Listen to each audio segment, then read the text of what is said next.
Le mot péché, en hébreu atat et en grec amartia, signifie manquer la cible ou rater le but. Dans un sens plus large, il note l'idée d'un égarement, d'une faute ou d'une erreur de jugement.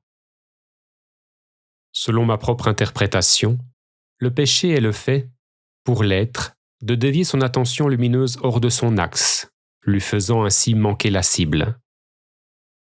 Cela revient à dire que l'être pêche du fait d'octroyer son attention à des choses qui n'en valent pas la peine, du moins qui ne participent pas à l'éveil de l'âme à laquelle il est lié et dont il profiterait également, puisque grâce à cet éveil, il pourrait jouir des fruits de l'esprit qui en résultent, comme la paix, la liberté intérieure, l'amour, la félicité et la compassion. Comme vous l'aurez compris, cette déviation de l'attention hors de la voie du juste milieu se produit dès que l'être s'identifie au jeu des impulsions contraires et à tous les mouvements qu'elles sont susceptibles d'induire mentalement au niveau de la conscience individuelle et émotionnellement dans le corps. En conséquence de ce détournement de l'attention de tout ce qui n'est pas essentiel, utile et nécessaire, une division se produit à l'intérieur même de la psyché, avec d'un côté l'esprit et de l'autre, l'âme vivante privée de la lumière spirituelle dont elle a besoin pour croître et évoluer, tout comme une plante grimpante a besoin d'un tuteur pour s'élever correctement.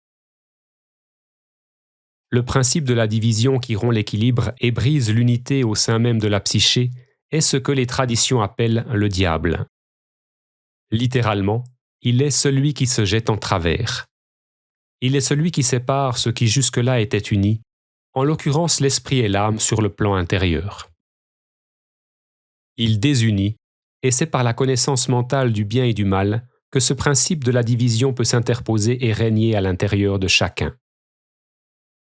Dans le récit de la Genèse, le diable, en tant que principe de la division, est symbolisé par le serpent. C'est lui qui tente l'être en le convainquant de faire l'expérience de la réalité au moyen du prisme mental de la connaissance du bien et du mal. Or, Dieu avait pourtant mis en garde l'être contre un risque de mort certaine s'il goûtait à ce fruit défendu. Une mort qui peut être vue dans ce contexte comme la perte de l'état édénique et du sens de l'éternité qui lui est associé.